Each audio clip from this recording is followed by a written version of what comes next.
The energy transition is all about meeting global energy demand, which clearly is growing. There's still about 1 billion people on the planet without access to electricity, another billion without access to clean water.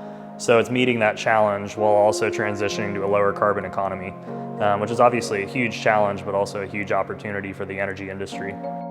There's just still so much uncertainty within today's environment on what that actually means, and it's still in that infancy to where companies are really trying to define what these strategies are and how they actually go about answering questions around the energy transition. How do we effectively kind of approach that? How do we structure our strategies, and how do we effectively execute on these visions that we're putting out there? Yep, and as you know, it's going to take all fuel sources.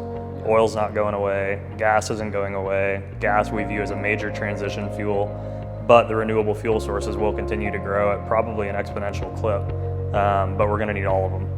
What it comes down to is, can the energy sector reinvent itself? Can it disrupt itself? Which hasn't happened successfully, at least, very often in corporate history.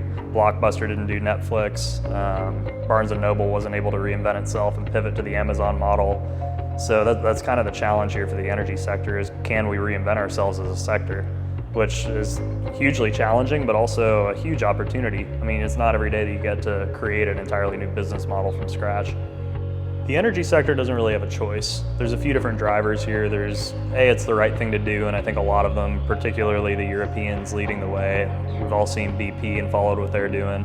And they believe in the energy transition. They believe in this transition to a lower carbon future, and that's all positive. And then I think there's another crop of companies that frankly are doing it for slightly different reasons. I think they're bought into the story and the need for it, but it's also just investor demands, stakeholder demands. Their employees want it in an industry where it's getting harder and harder to attract people. Investors want it in an industry that's scared off a lot of capital and destroyed a lot of value, frankly, over the last 10 years.